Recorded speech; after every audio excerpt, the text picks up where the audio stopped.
هاي وحده من افضل الالعاب اللي ضروري نشتريها لاطفالنا حتى نعلمهم على الادخار ونعلمهم شلون يلمون فلوسهم ويجمعون فلوسهم.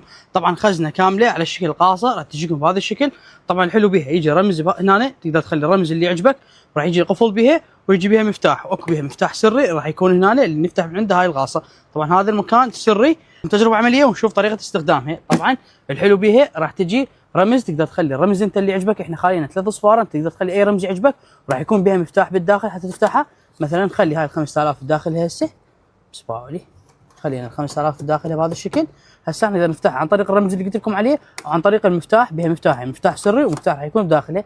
احنا خالينا 3 اصفار نفتحها راح يطلع لنا هاي الفلوس مالتنا، وهذا المفتاح مالتها راح يكون بداخلها. طبعا توفرت بعده الوان، هذا اللون الاول اللي هو اللون الوردي، وعندنا بعد شنو اللون المميز اللي هو اللون البيجي، وعندنا اللون الاخير اللي هو اللون النيلي. طبعا راح تجي شنو، راح تجي كل غاصه مجموعه استيكرات بكرومي او شخصيه لابوبو، تقدرون ترتبونها وتنسقون عليها هاي الاستيكرات.